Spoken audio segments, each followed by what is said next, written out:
So the first trigger was when I was in eighth grade, ninth grade, 10th grade. I used to read the Hardy Boys. The Hardy Boys. Deep love with the Hardy Boys, Frank and Joe Hardy. And I swear to God, I really had the idea that I want to go to the United States and meet the Hardy Boys. I want to be like them. I want to solve crime. I want to be dynamic. I want to, help people get over their trauma, bring justice. The third trigger for me was meeting my spiritual teacher. I met him 21 years ago in Houston, Texas. His name is Sri Ravi Shankar. He's a no nonsense guru, according to me. And he's kind of a rebel in that guru land himself.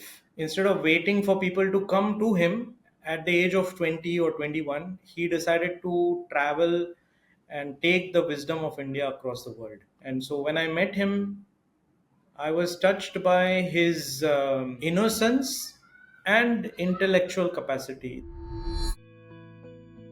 I started as a petroleum engineer, but then got inducted into Shell's scenarios and innovation program called Game Changer. And that is where I felt, innovation is anybody can do it, but nobody does it.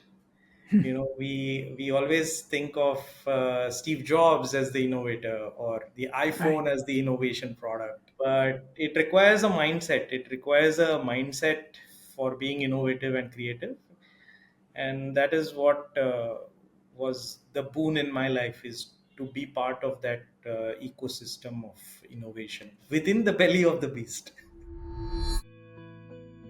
And there is a speech that Dr. King gave 65 years ago on national radio in India.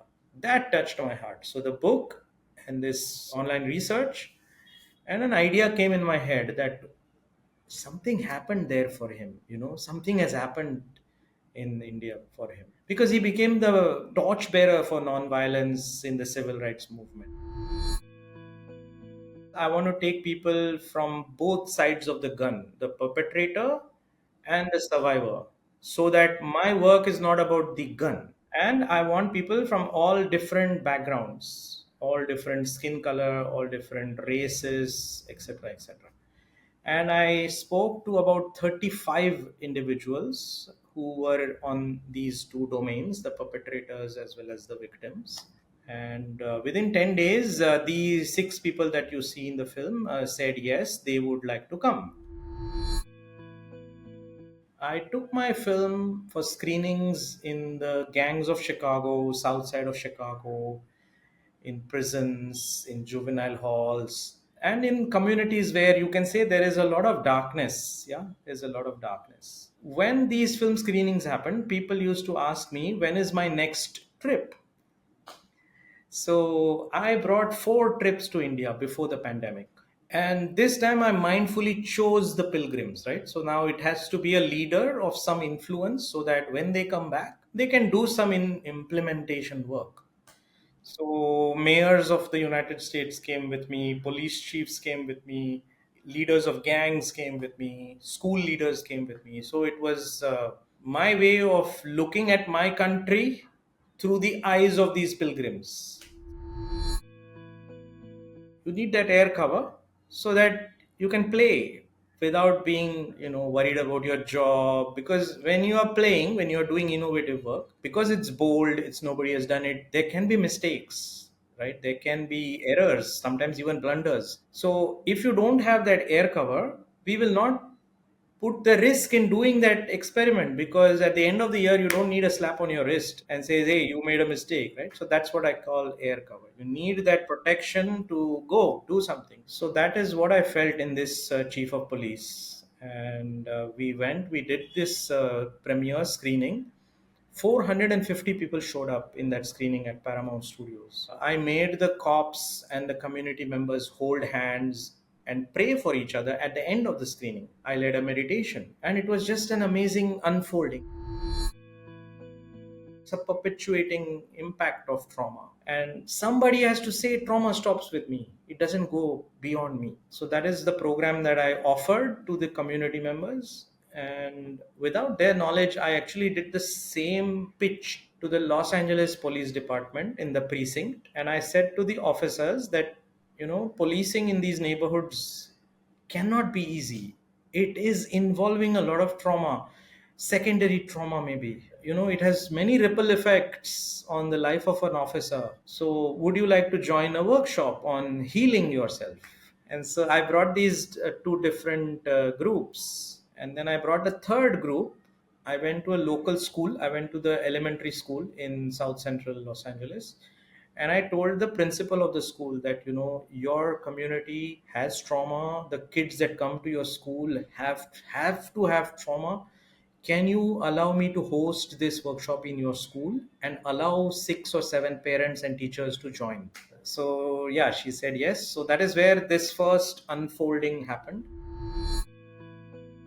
I created an 8-week program.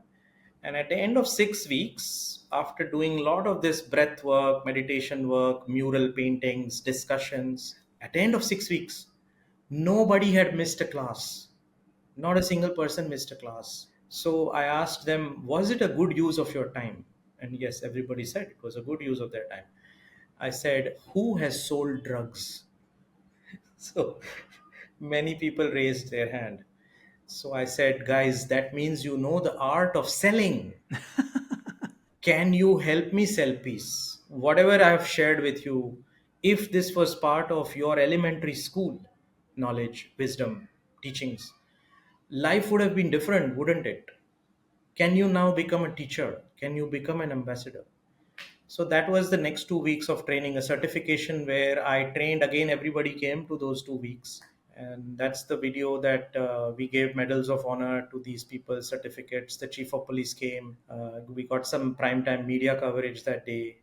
I won't forget that day. The day changed my life. I did not come to the United States for doing that. I came for graduate school as a petroleum engineer. But yeah, the universe takes you places where you are needed.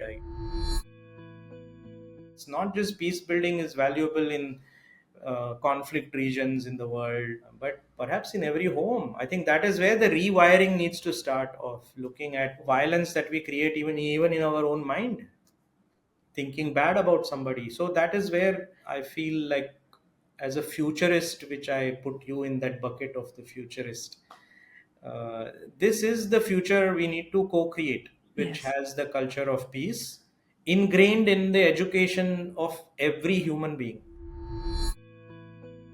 Imagination is a beautiful word by itself because it allows you freedom, and that freedom starts in your mind. And it can be associated with two types of freedom. Does the external world allow me to think out of the box? But the second type of freedom is, do I allow myself to think out of the box, or do I judge myself every time? And I judge myself because other people don't get my idea, and I also have a doubt that maybe they are right. Maybe I'm thinking stupid things, right? So that is the permission you need to give yourself to be. It's okay to fail. It's okay to think big, even if you can't achieve it. My teacher, my spiritual teacher, my guru, he told me once that question mark is often about the negative side of things. The negative things that happen to us. We ask, oh, why is this happening to me? Why do I have to go through this turbulent phase? Wisdom is to turn the question mark into an exclamation mark. And that requires you to have that raised consciousness to go into the space of wonder. WONDER. That is where questions go away and wonder comes. Imagination is activated. When you smell a rose, why the hell is the rose smelling so good today?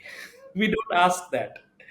So that ability in a leader to turn a question mark into an exclamation mark shows the maturity of that leader, shows the maturity of that person, because there are so many things that you can ask questions about. So I will leave you with this wonder mark.